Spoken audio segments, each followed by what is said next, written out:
mas pode chamar logo de vez que tá pra lá, né? O cara pediu que ela ficar deitada, o cara vai pra onde, mano? Fecha a rua, mano. Vem, Thiago. Thiago. Aí, vai pra lá, Thiago. Você viu, né, mano? Eu vi também, o cara levou o carro, veio. Você é pancada.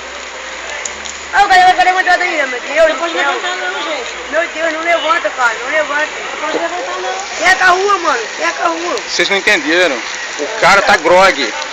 O cara tá bêbado, não tá? Não é bêbado, o cara tá grogue porque o cara levou porrada. E o cara tá tonto. Vai levar pro hospital. Eita. Já entrou no carro, já, ó. Já, Ó, tá colocando o carro lá, tá ela colocando o carro lá, ó.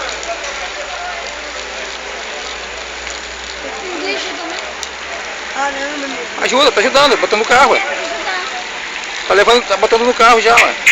Pegar a chinela dele ali, ó. Ei, entrega lá, brother, vai lá.